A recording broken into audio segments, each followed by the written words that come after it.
Darkcast Network. Welcome to the dark side of podcasts. We need to address the impact of growing up in a dysfunctional family, the roles that addiction play, and the path to healing.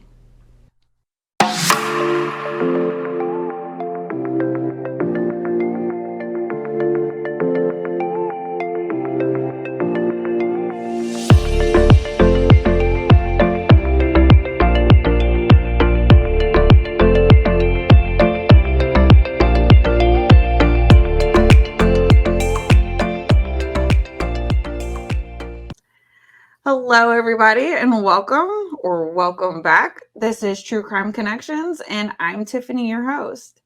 This week, we're learning stress management, especially due from childhood trauma. I mean, how many of us come from a dysfunctional family? Raise your hand. I don't care if you're driving, working out, and anyone not watching this on YouTube, we had our hands risen. So, a lot of us have. So please help me welcome our guest for this week, Lolita. Thank you so much for being here. Well, thank you very much for having me. And since you asked me to tell me my full name, I will tell you this now. Are you ready? So ready. It's Lolita Guarin. Yeah, y'all. I was not going to attempt that. Well, usually I just go by Lolita Guarin because it's shorter. And for those who are wondering, what was that middle name? God knows how long. It is 15 letters. It is my maiden name because I'm from Lithuania. And for those who don't know what Lithuania is in Europe. So, I'm from Lithuania. And believe it or not, there are plenty of childhood traumas there too. So it doesn't matter where you live, you still can be having childhood trauma that's affecting you today. Oh, absolutely. I mean, childhood trauma, abuse, all that, it does not discriminate. It doesn't matter if you're rich, poor, white, black, Lithuanian, if you like boys, girls, it does not matter. It does not matter. And, I get this question asked a lot when I participate on podcasts or I do coaching or speaking engagements. They say, so you grew up in a different country. How was... do you think that your life impacted, when I was born, I was still Soviet Union. So they're like, well, you poor people in Soviet Union, you probably had nothing to eat. So do you think that affected your childhood trauma? I'm like, listen, it doesn't matter how much you have to eat and it doesn't matter what clothes you wear. It's important the family that they're with you, your caregivers are taking care of you by giving you emotional support, by telling you how amazing you are, by validating your feelings, by not gaslighting you and tell you like, no, what you're feeling is wrong, or don't you dare sing, or shut up and sit down kind of type of thing, or physical abuse or mental abuse, yelling, shouting, breaking things, or my gosh, for others who, I was not, but I know like sexually being abused by the family members. Those are horrific things. And that it goes all across the board, no matter you have to eat or what you wear. I can't believe somebody actually asked you that. I mean, right. I mean, I could see if you were starved, maybe, obviously that would play into it, but it really doesn't matter what you ate. But anyways, you actually have a #1 best-selling novel on Amazon, which is pretty much stress management for adult children of alcoholics. I love this so much because I cannot tell you how many guests I've had on my podcast that are products of alcoholic parents. And so it really does play a huge role in that child's development and growing up. And also I can add that can not necessarily that somebody like both parents alcoholics, like, or like my mom was not an alcoholic. I mean, she was not an addict at all, but my dad was. But also the same sort of abuse can be seen from having a parenting as a narcissist as well. And for those who thinking, well, I don't have addicts parents, or nobody in my family are not addicts, so I don't have to listen for this podcast, or I don't need to read the book. I think all of this trauma is very, very similar. meaning the children that grew up in the family with somebody is narcissist or alcoholic or any other sort of abusive, the result is still the same. Meaning the child did not get what they supposed to have, and they were not feeling supported the way they should be supported, and they didn't feel loved and appreciated. And somebody can say, well, like, for example, my dad was an alcoholic, so he was just most of the time, drunk. And when he was not drunk, he was like hangover, or just basically even not hangover, but just didn't care about me at all. Like, okay, my mom is taking care of me. Why was my dad need to take care of me, right? But like, if you look from a narcissist point of view, you can have a parent who does not give you that validation, who does not appreciate for who you are, and just totally damaging you by, gaslighting you and not giving that support or love and feeling special the way you should be treated. So it doesn't matter how you're getting the abuse, it's still the abuse. And the bottom line is you didn't get what you needed to. So my book is Stress Management for Adult Children of Alcoholics. It has 25 chapters, which probably could be 155 probably by now. But in every book, I take one thing that, adults like me with the childhood traumas like that would be dealing with. And then I give personal examples. I also include a joke because I think, it's all stressful. So, hey, let's just have some joy a little bit. And then at the end of a chapter, I put a lot of questions and questions for yourself you can ask. You can create tools how to manage your stress when you come from this kind of environment. And they always end with how to use this downfall, whatever it's been seen like, oh, this is such a bad thing for you to have, as a superpower. So, for example, seeking immediate gratification. It's seen like it's a very bad thing, like, oh my gosh, you have no patience. But I can tell you that, yes, I don't have patience, but that's how I get shit done, because I don't have patience. I think that's a superpower. Because some people ruminate forever. I'm like, I don't have time for this. Do you know about the marshmallow test? I do not. I'm intrigued. What is this? So I think the original study was done about like in 1950s or something like this. And probably if I start telling you about it, you may remember, because it's like been told everywhere about. So usually they have toddlers in the room, and like one toddler, and then adult gives them one candy or a marshmallow or whatever, something like a snack or something that the child wants.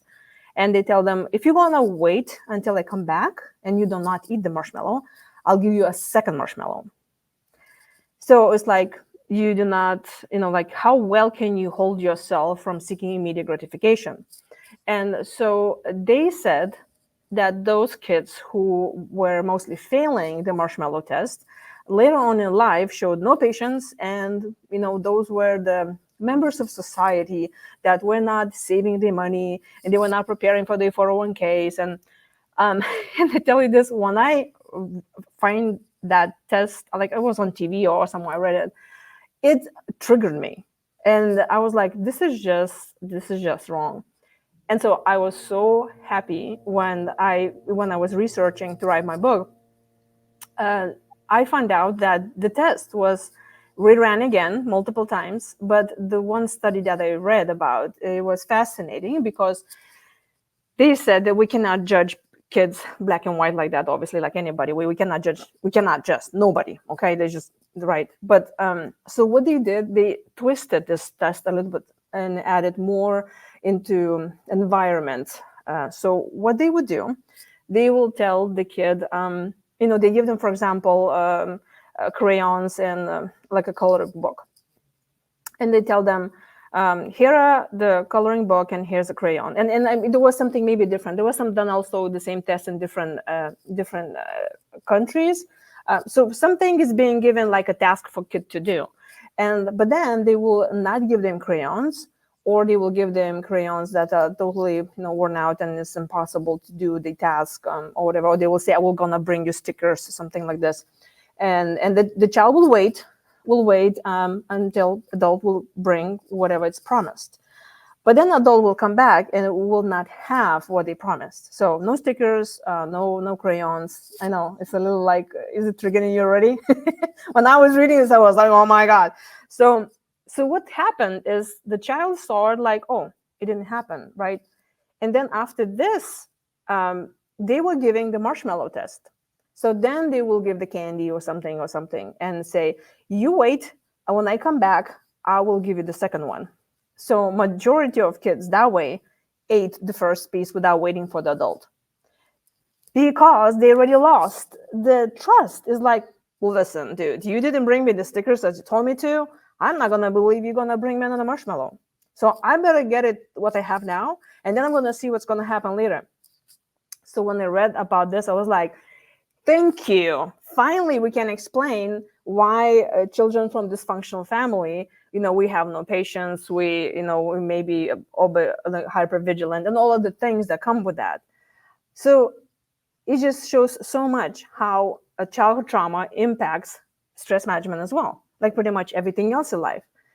You can we talk specifically about stress management. Let's say something happens. There are two people sitting in a room, and let's say you hear, I don't know, some noise.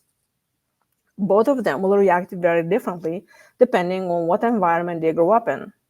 One of them, if let's say he was in a mostly stable environment or being taught how to manage stress, being taught how to manage the emotions, being taught how to self-regulate and not to be hyper vigilant, because they had adults in their life that they could trust, like, I was supported, it's okay, there's some noise outside the room, we're gonna figure out what it is, and we'll be fine, because they have trust about themselves that they can handle this, and they have trust that everything's gonna be okay. Now you have a second person in the room. As soon when they hear the noise outside, they could be like jumping off the chair and thinking, oh my gosh, there is a shooting, we're gonna get killed, this is the end of the world, and you can go just ballistic. And so the first person can look at the second one and think like, oh my gosh, you're like crazy, what's wrong with you? And what is wrong here is that second adult probably grew up in a dysfunctional family where it was constantly this fear of there's always something's happening. So for example, like in my family, I was afraid to go home after school. I'm like, I have no idea, was my dad drinking that day, what I'm gonna walk into. And then, okay, you're looking at the clock every day. All right, 4 o'clock, is my dad's home? No, not home. Oh my gosh, this means he's drinking. Okay, 5 o'clock. Okay, he's not home. That means you're gonna be even more drunk. Okay, 7 p.m., he's still not there. And then you hear the key at the door, like barely somebody can even open the door. He's so drunk that I hope that he's drunk enough that he can go to sleep without bothering us. And when you have to do this every single day, my normal state of mind is being stressed. My normal state of mind is constantly being hypervigilant. I am already conditioned from day one of react to everything that's happening around me as a very big deal.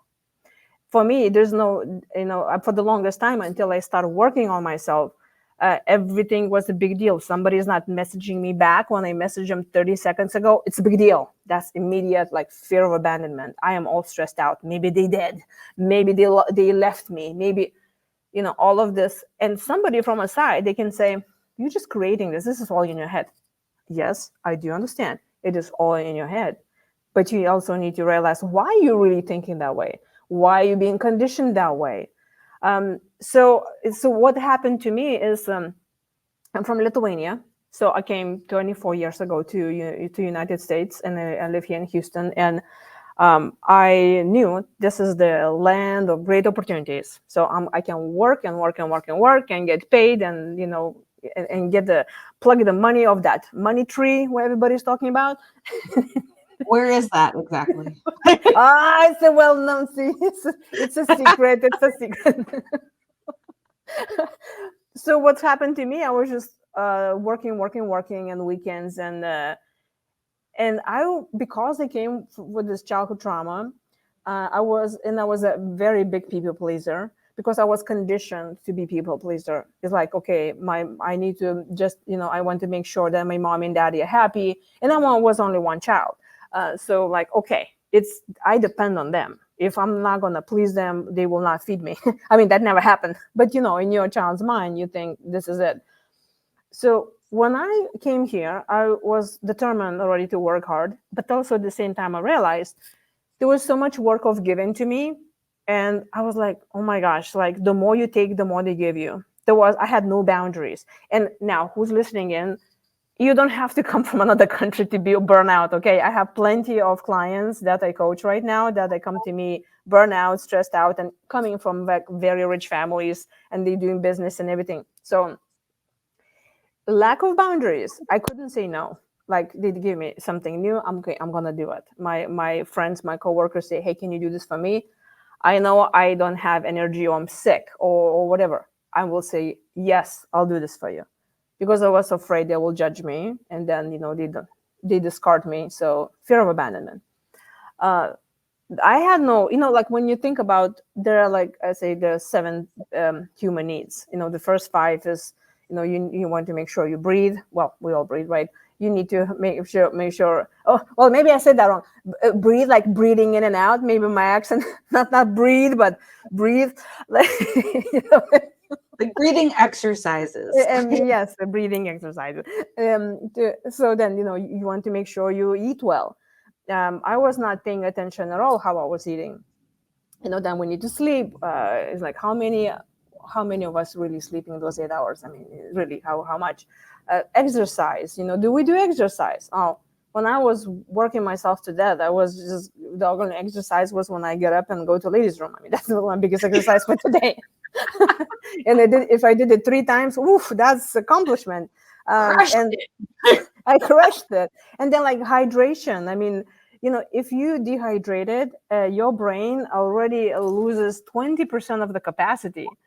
So if somebody's feeling, they drain, they don't have enough energy, they, like they're kind of stressing out, they're burning out, just make sure you drink enough water. And it looks like it's very simple task to do, but how many of us were not even doing that?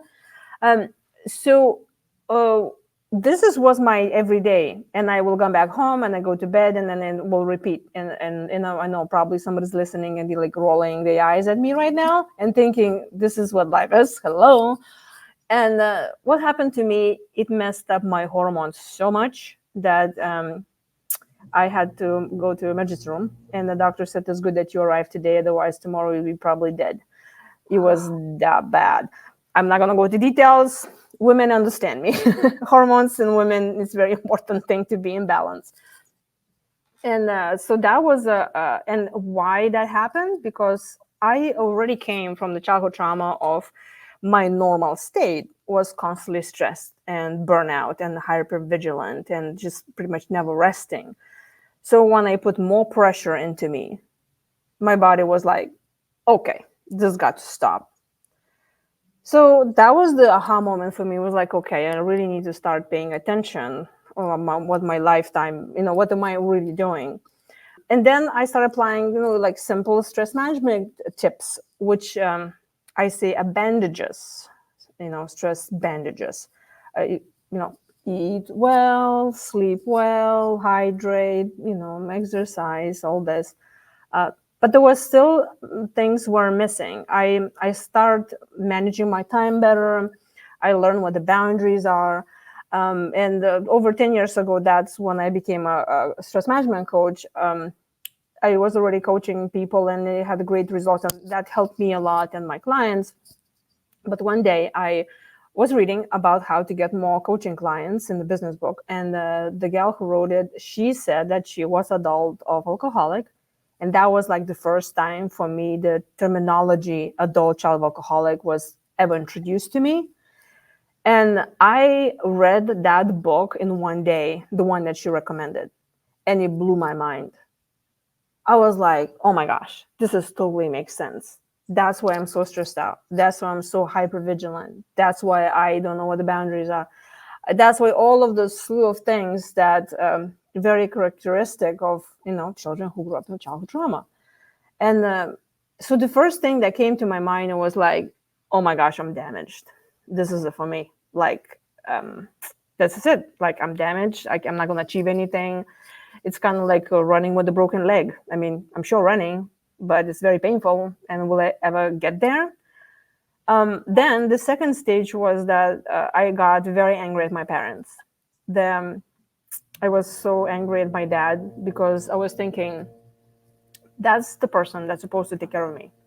How dare he? How he can fail me like that? And when I listen plenty, I read, I'm always learning about childhood trauma. It says those who grew up in dysfunctional families, they've been robbed of childhood, and that's never coming back. So I had to work with my grief of realizing that, okay, that's what I thought was normal childhood actually wasn't. The person who needs to take care of me, well, he didn't. And I got very angry. And you see, the funny part is what in our society, anger is a bad thing. It's like, oh, no, you're not supposed to be angry. You're supposed to be just giving and happy and smiling and just people pleasing. And if you're going to be just angry, then you have to have an anger management. There are lots of people angry, and it has to do with the control. So if you are in any situation that you catch yourself being angry, that's mean that you feel hopeless, helpless in the situation. And then you need to ask yourself, what am I angry about? And that triggers all of your past experiences. So you could be not even angry about something that's happening in front of you this moment, but it's probably recalling something in your past that you were not allowed to do, let's say as a child, or something that had been constantly hurting you. But you had no control then because you were a child and you couldn't protect yourself. But even now, you're an adult, you still have the same child mentality of believing that, oh, I cannot help myself. I have to please them. I have to allow them to hurt me. And not, it could be physical or sexual or emotional or any abuse. Because we learned that if we're not going to please them, then they will abandon us. So now when I went through the anger and I said, no, I'm going to accept my emotions. I'm going to honor my needs. And I think that's where the true self-love is, when you're honoring yourself. When I went on this healing journey, I would constantly hear the saying, you just have to love yourself more. That triggered me big time too. I was like, wait, you mean I'm still not doing good enough? I am not good enough still, because apparently I'm somewhere failing, because here I am, I'm trying the hard I can get somewhere and please people, and it's still, oh, and guess what? Apparently I'm doing a bad job with myself too. Wonderful. So I think I came to the conclusion that true self-love is when you accept yourself the way you are every day. You can be angry, that's fine. Allow yourself to have those emotions. And the problem is that when we grew up in a dysfunctional family, we're not allowed even to express ourselves. Like if you become angry, or because you cannot control a situation, or you don't feel safe, you're being told to shut up, sit down, or even punished. So you learn that expressing yourself does not serve you. So you're constantly holding yourself back. And now when you grow up an adult, then let's say you show anger, they immediately tell you, oh, no, anger is bad. So you just keep it down over there. But also it's come from childhood trauma of when somebody grew up in a family where there was abuse and people were angry and then they're abusive. So when that individual sees somebody else angry, it triggers them their own childhood trauma. And they don't want anybody else to be angry because it reminds them how unsafe they felt and how much hurt they experienced themselves. Like always, we look at the people and it's like a mirror, they're also dealing with their own traumas, and like we do. So the true self-love is accepting your emotions, and that's what the stress management starts with, allowing yourself to be yourself and understanding who you truly are and where are you coming from, and not looking at this and saying, oh my gosh, I'm broken, but looking at this and say, okay, it's like coming to a game. Let's say you're playing the dominoes and you're being given 3 pieces or 5, I don't know how many they give those pieces, And then you look and you're like, my gosh, I just have like, that's not going to work for me. So instead of obsessing and thinking, oh my gosh, I'm doomed forever, to say, okay, that's what I've been dealt, but there is another box behind me that I can go and fetch as much as I want to. And if you grew up in the childhood trauma, and I have clients who, tell them, okay, so number one, you accept yourself the way you are. You're doing the best you can. Believe me, you are. Anybody will be angry with what was happening to you. You have a right to feel angry about the situation towards those who abused you. You have a right to know that that's not right. That was wrong, what's being done to you. And then really, allow yourself to do things how you honor yourself. And so when I tell my coaching clients, I'm like, okay, start doing something every day that helps you to relax or feel happy. And that is one of the human needs, is we need to do something that makes us happy every day. And now I probably can hear all those eye rolls over there who are listening and saying, yeah, well, I don't have time for this. I have clients like that. They come to me and they say, oh, you don't understand. I am a single mother with 3 kids. I run my own business, 3 businesses. Okay, I have to take care of my aging parents, all of this. I don't have time for this. I'm burnt out. And I, simple exercises. Imagine that you, and I start my speaking engagements like that. I hold a glass with water and I say, what do you think how heavy this glass is? And that's actually, I read the story about the teacher holding a glass of water in front of her students and saying, who thinks, tell me how heavy this glass is. And the kids were giving different numbers. And she said, all of you are wrong, because how heavy this glass is will depend on how long I'm going to hold it. Because the longer you hold it, the heavier it gets, right? I love that. It's the same thing with stress. So if you will give yourself breaks, it will not be that difficult. I invite everyone to try out different things for them to give themselves a break. So we have a cell phone, set an alarm on your phone, and every hour make it ring. And then if you're not driving, all the disclaimer, make sure you, safe position, and all that. And then just stop whatever you're doing, close your eyes, just breathe in deeply, breathe out, and just breathe and just be in the moment. Don't think what you were doing. Don't think what you're going to do about. Just 1 minute. But if you do it over more times per day, or you even can be strategic. You can say, I'm going to finish this task, and then I'm going to sit down, breathe in, breathe out, and close my eyes. Like when you're closing your eyes, it's like the brain already doesn't get at least like 20 or 30% of information from outside. That means just closing your eyes is already helping your brain to relax. If let's say you're sitting on the traffic and you're not on your phone, okay? Close your eyes, which we not should be driving and texting and watching on our phones. Just close your eyes and I'll breathe in, breathe out. That's good. So give yourself that kind of break. But also you need to ask yourself, why am I, in those who now listening and they saying, like my clients, I don't have time for this. I don't have even 1 minute. You don't understand me. Why do you think you act like that? Where is this coming from? Do you feel guilty of even allowing yourself for 1 minute to do nothing? Or do you think that other people will look at you and say, oh, she's so lazy? Oh, I cannot believe he is just closed his eyes and not doing his work. What are those fears? It's probably coming from a dysfunctional family dynamic, because your needs were not important. Your well-being was not important. You will feel ashamed to take care of yourself. And when I tell my clients, do at least one thing every day that makes you happy, I have some clients who are very confused, because they're like, first of all, I don't have time. I'm like, okay, let me do this. You can find 5 minutes. Yes, you can. We all know we can. So, but then, okay, find something that makes you happy. It's great if it's something creative, but any expression, it's very good. For example, you like dancing, I don't know, stand in the kitchen and dance for one song. You like singing, sing in the car.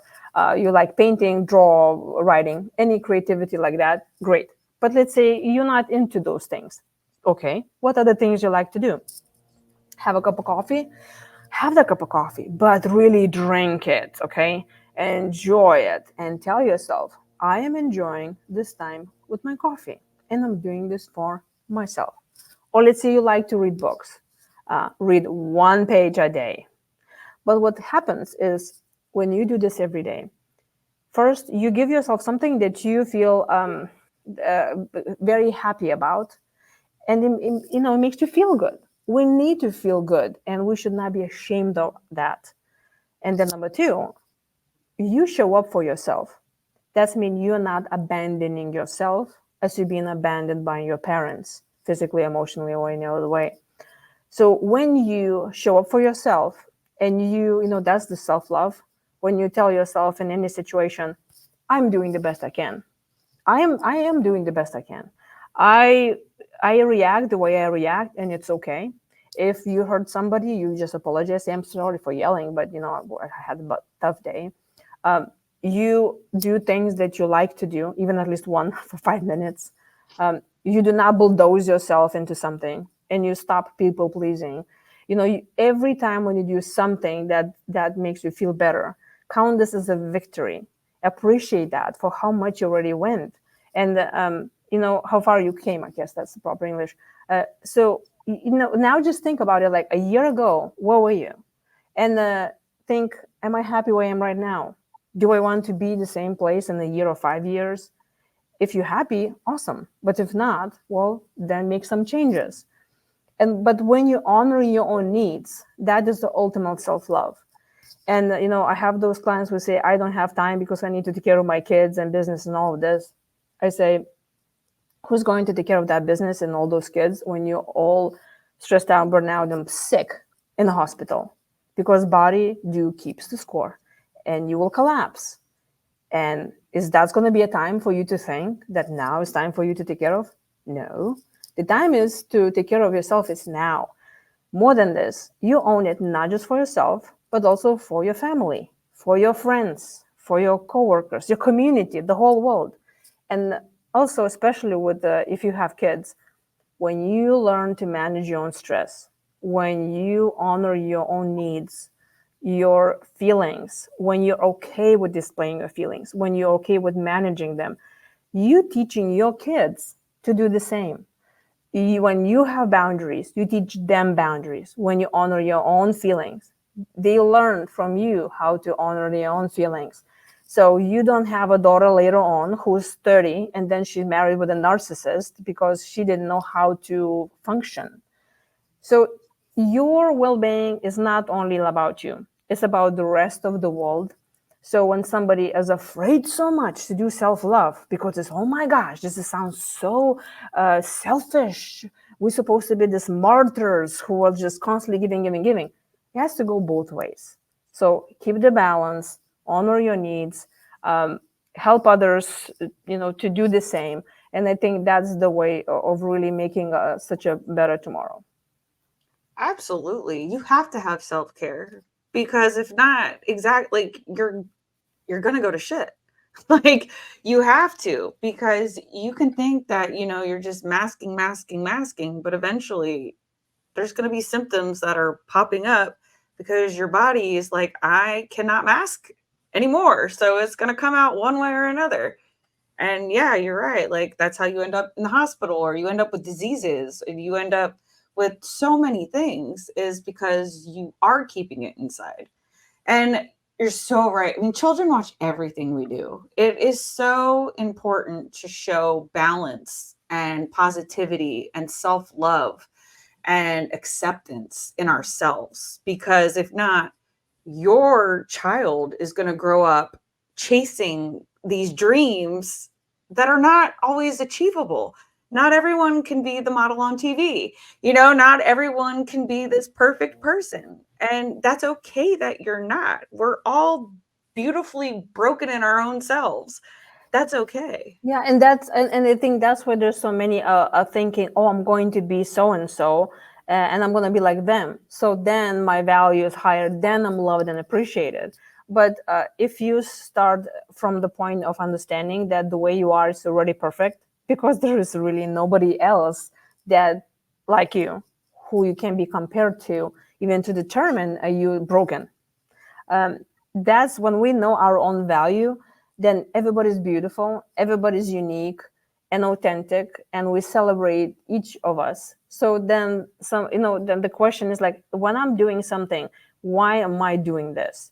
Because I want to be accepted in a group, or do I want to have a reward so other people will see me differently, or they will finally respect me?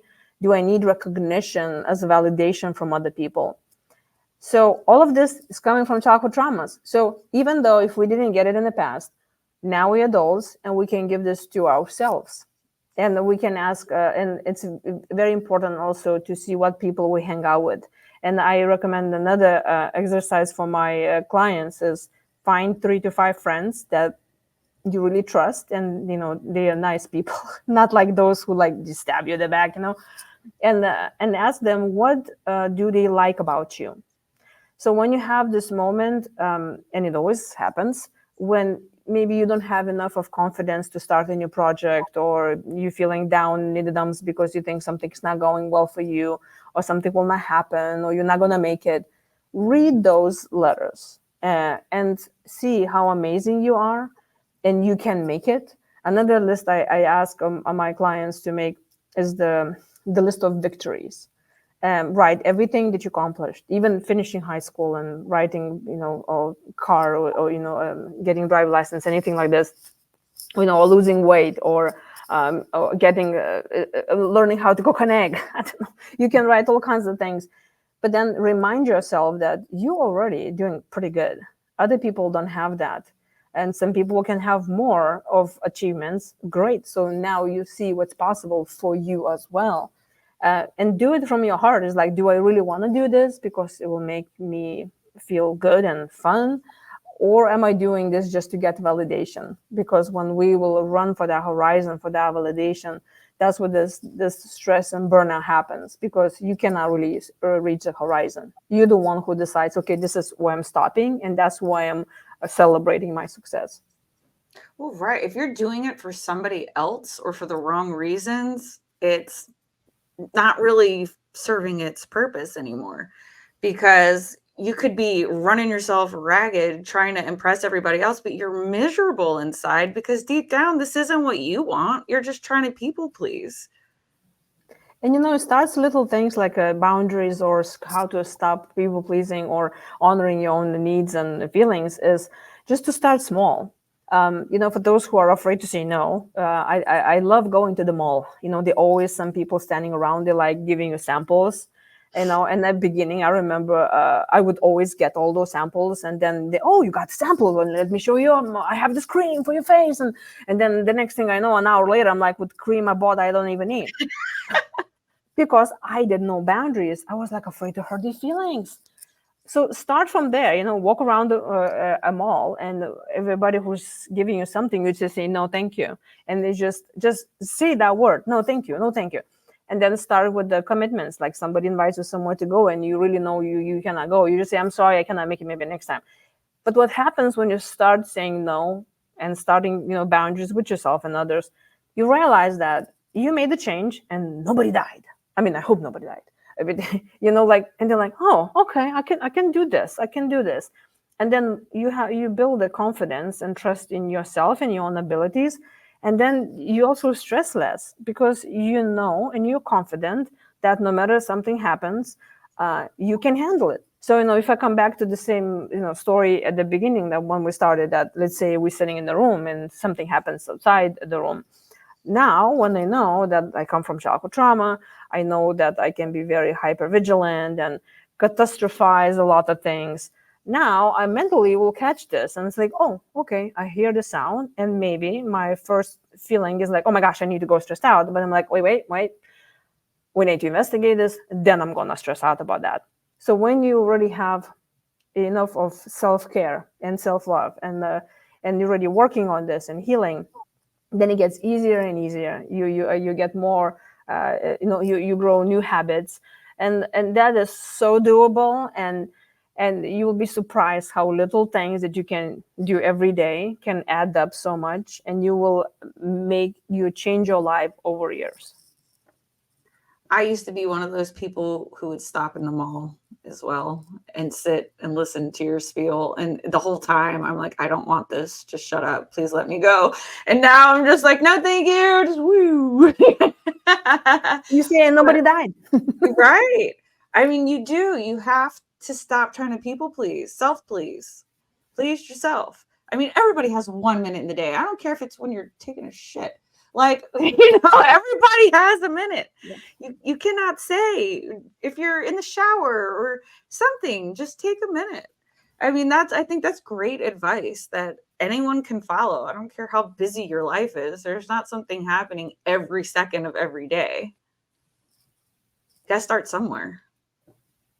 It doesn't take that much, but starting is complicated, especially if you feel ashamed and you feel guilty of even taking 1 minute. Right. I mean, that should show you right there that there's things you need to work on for sure. If you feel guilty for taking a minute to yourself, like, we're not asking you like to go get a massage, go get a pedicure, like things that take ample time, it's just taking a few minutes for yourself. I think that's very important. And and even if somebody can go and have a massage, but if the whole time they thinking to themselves, oh shoot, I'm going to be late to work and I don't really deserve this massage, what am I thinking? And then it's really not really helping you. You're laying there, sure, but your set of mind is already creating a stress in your mind. So it's like, it's not really about what you're specifically doing, but where's your mind and your state of mind and the love for yourself, and is your mind at peace when you're doing something? Because you could be in a very stressful situation, not stressful situation, but just like overkill, I guess. But let's say you're standing in a post office, and there's a long line, and you're like, I'm already late. But instead of telling yourself, oh my gosh, I'm late, come on, people, hurry up, you can tell yourself, oh, you know what? This is actually the moment when I just can stand here and just be, and I don't have to do anything at all. And I'm going to take those 5 minutes, because it's probably going to be 3 to 5 minutes. You just observe everything around, and you say, I'm going to take a mental break right now. I'm just taking a break. I don't have to go anywhere. I cannot go anywhere. I'm doing the best I can. So I'm just going to breathe in, breathe out, and just kind of zone out and just meditate with my eyes open. So you see, you can use any situation for something good if you really choose to. Absolutely. There are moments in every day that we probably don't even think about. You're waiting for your computer to load or to do an update. Like, there's little things that we all go through every day that where you can just like sit and be at peace with yourself. You got to give yourself the grace to allow yourself to have that. It's so important, because burnout is a thing, and it affects, I'd say, more than half of the world, because everyone is trying to do everything all at once. And I've had to learn this the hard way, because I want to do 6 things at once, and then I get stressed out because for the most part I'm probably not even getting one thing completely done, because I'm focusing on so many. So that's been something I've had to work on. Just like, okay, can you focus on this for now? Later, you can try something else, but like, you have to be able to finish what you've started. And I like I think I learned this from Brian Tracy. It says you make a to-do list, and then by each you write a letter or a number, and then you do the priority, what needs to be done now, only those, and then you do those others that can be done later. And I would add, have a reward for yourself.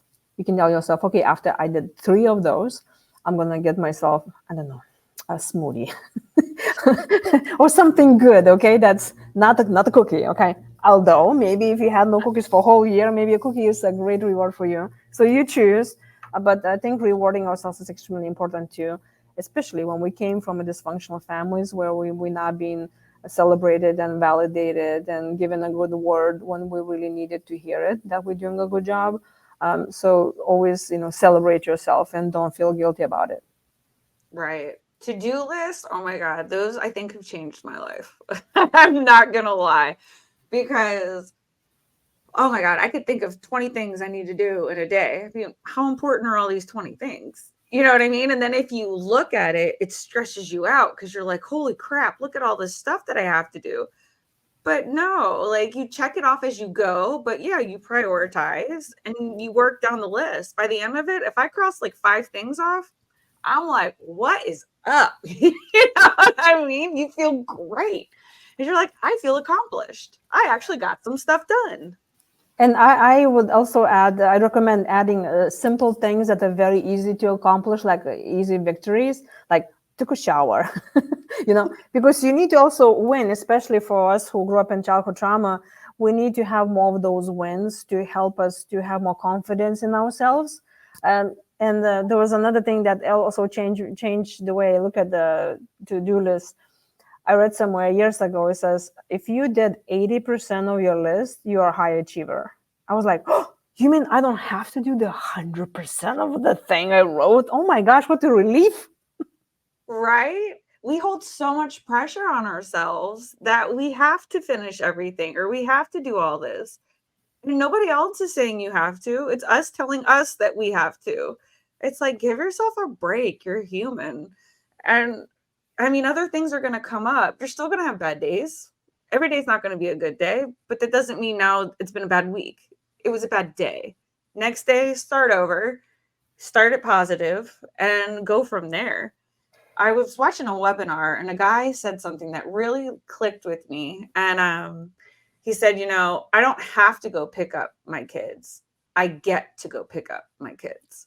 You change the language and realize that everything is really a blessing that you get to do. Like, oh, I don't have to take my car in to get maintenance, but I get to take my car in to get maintenance. And I was like, wow, that was mind blowing to me. And I was like, I'm going to try to change that myself because it totally changes the directory that we tell ourselves.